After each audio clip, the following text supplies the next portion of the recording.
We are Cam and Heather on Sea Clef, and we are on the trip of a lifetime. Come share in our adventures as we take you through the Great Lakes to Chicago, down through the river system of the Midwest, along the panhandle of Florida, across the Gulf of Mexico, and down the west side of Florida, crossing through the Okeechobee Waterway to eastern Florida. Then share in our adventures as we continue throughout the Bahamas and back up the eastern seaboard, finally returning to Canada on America's Great Loop. We're out on a dinghy reconnaissance. We dinghied from Trentport Marina up to Lock 1.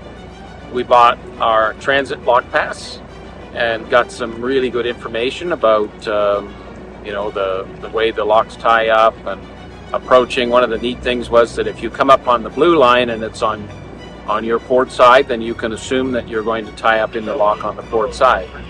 And obviously, if the blue line's on starboard, then the tie-up's on the starboard. But the lockmaster did tell us that locks 1 through 12 are all a starboard tie, and then lock 13 and 15 are port tie. But it was interesting getting some information and not being sort of with our regular boat and having to try and buy a lock pass in a hurry. And so it was a casual, relaxing, informative chat with the lockmaster. Well worth it. The Trent Severn Waterway is a 386 kilometer long or 240 mile canal route connecting Lake Ontario at Trenton to Georgian Bay and Lake Huron at Port Severn. It is a scenic, meandering route that has been called one of the finest interconnected systems of navigation in the world. The canal was originally planned to serve as a military route, but the first lock, when opened in 1833, was opened as a commercial lock. The full lock system would not actually be complete until the summer of 1920. However, by that time, its use commercially was no longer viable, and the canal became a pleasure craft route that today is one of Ontario's major tourist attractions. Each of the green pins that are depicted on the map above represents a lock that we traversed on the Trent Severn Waterway. Today's voyage features Sea Clef embarking on the final leg of our Great Loop adventure as we enter the Trent Severn Waterway. This will be the first in a series of videos that takes us through Canada's Trent Severn. We traversed the first 7 locks on the Trent Severn in today's video, traveling just 16.1 nautical miles over the course of 6.5 hours. We departed at 9 a.m. from Trenton that day, arriving at 3:30 p.m. on the top side, or having completed Lock 7. Good morning from the bridge of Sea Clef On the Trent Severn Waterway.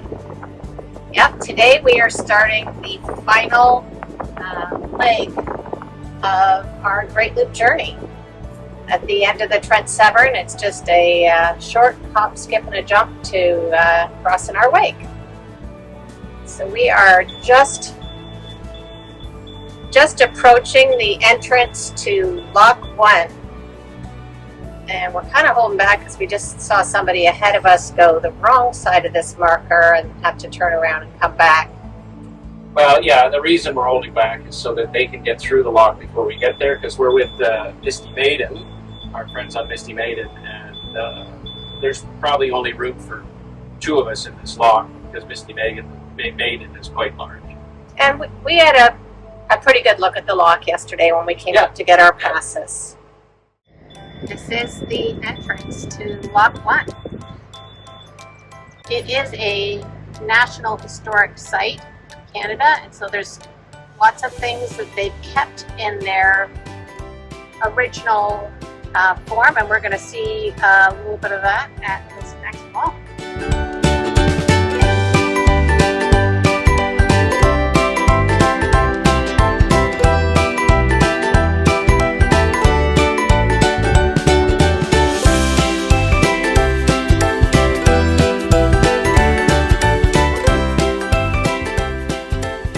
looking at these gates. They're wooden block doors.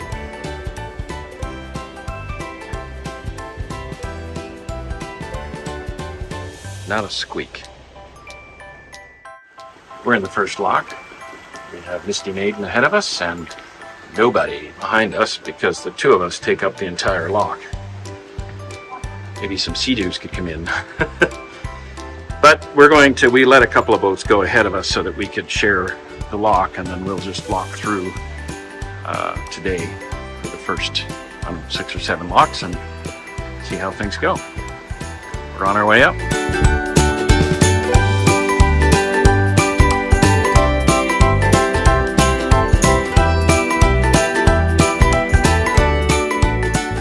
And there's where we came from. Do you know how many feet we came up at? We've come up lock 1, 18 feet.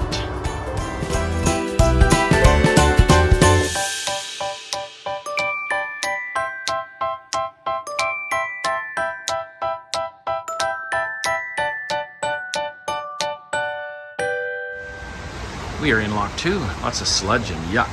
Ugh. Anyway, lock 2, and they were right ready for us when we got to them. And he felt that we'd probably see that all day unless we got muddled up with a downbound boat that upset the flow. But we're doing well. We're going up 20 feet right now. Lock 2.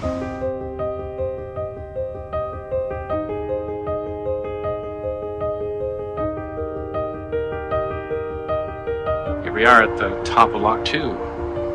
The waterfall, the dam just over there, not very visible, but we've come up 20 feet and got a nice view from here.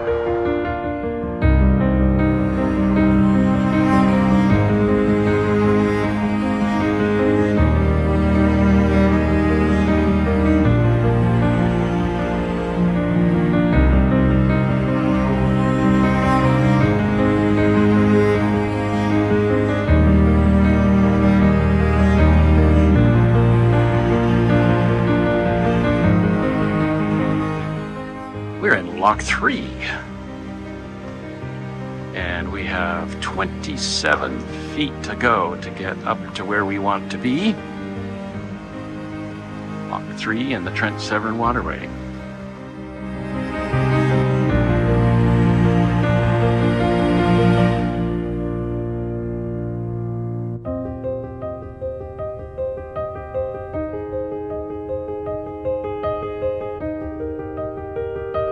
We're pretty well at the top of lock 3. You can just see there's a little bit left of water to fill in before we go. And we have the waterfalls way back here, or the dam is way back here. But we're already done 3 locks. Just 3 more to go today, unless there's no space for us at the top side of 6, in which case we'll probably go on to the top of 7.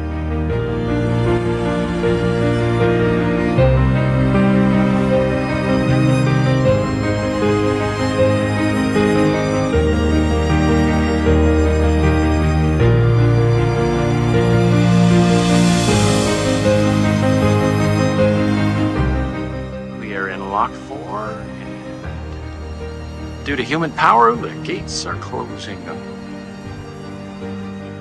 I think the lift here is 18 feet. Lock 4. Is it the Batawa Lock? The Batawa Lock is where we are. This one's called the Batawa Lock, Lock 4.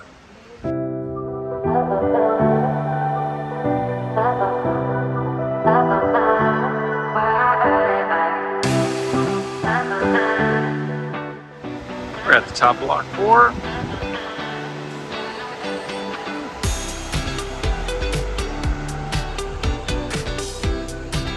Gates are opening, and we're getting ready to get to lock 5.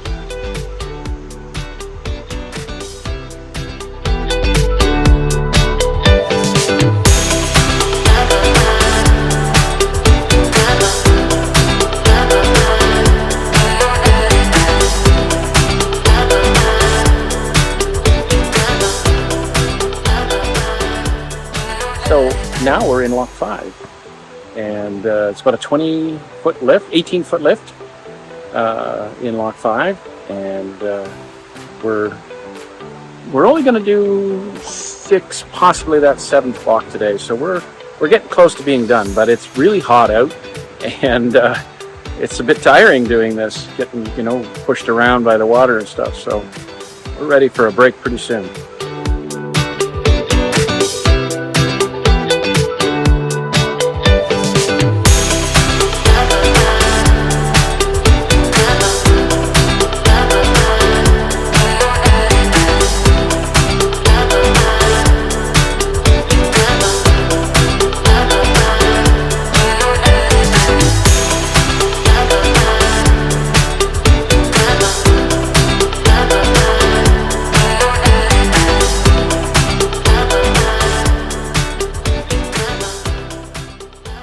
We are in Lock 6, which is it's actually a spot where the top side of Lock 6 has power available. So a lot of people will stop at Lock 6 and they will tie up for the night.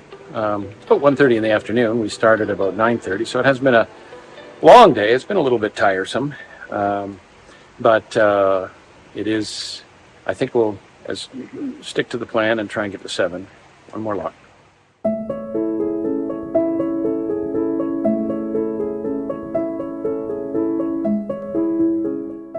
Pretty here at the top of Lock 6. It's very obvious why people like to stop here.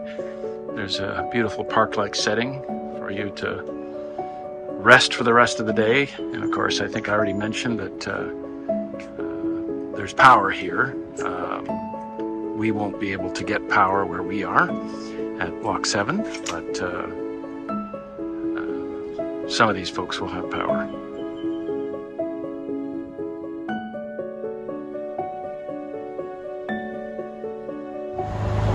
Little community we've seen. This is Frankfurt. We're just leaving Lock 6.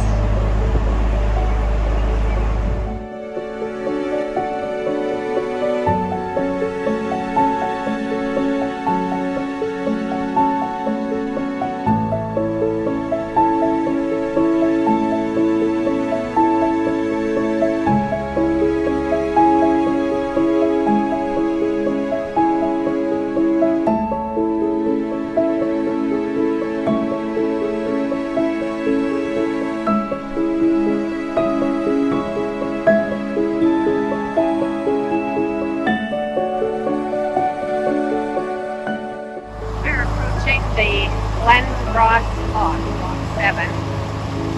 Really pretty here. Lots of cottages along the shores of the canal here.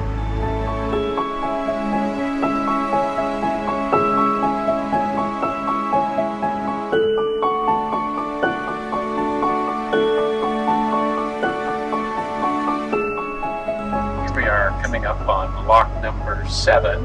And we have a swing bridge that we have to wait for once the lock has been reopened.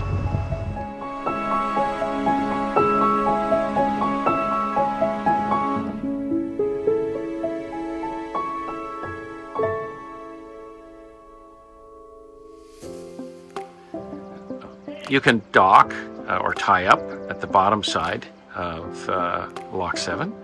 Nice trees and picnic table there.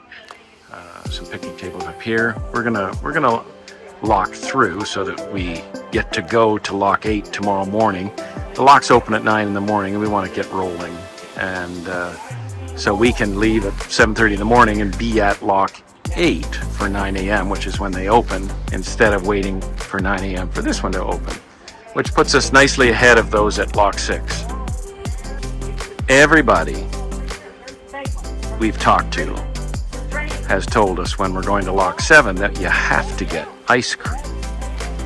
So we're gonna probably wander over and get some ice cream this afternoon. So way over there, maybe 300 feet, maybe a quarter of a kilometer away is the ice cream place. We've got a volunteer to open the gate. I get the dizzy talking about. It's like a ride in the sand.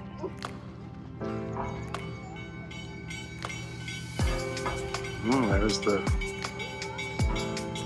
swing bridge opening as well. So Lock 7 requires a bridge opening, and I think it's a swing bridge. We just heard the bells for it. The gates must be down, but it hasn't moved yet. And there goes the swing.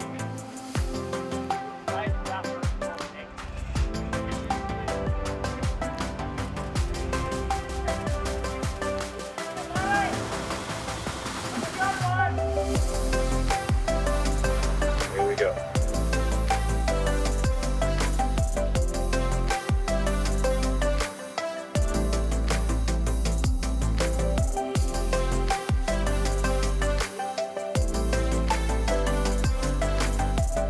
We are tied up with Misty Maiden on the top side, Lock 7.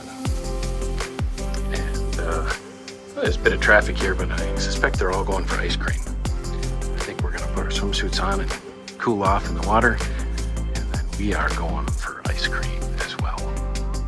Right over there somewhere.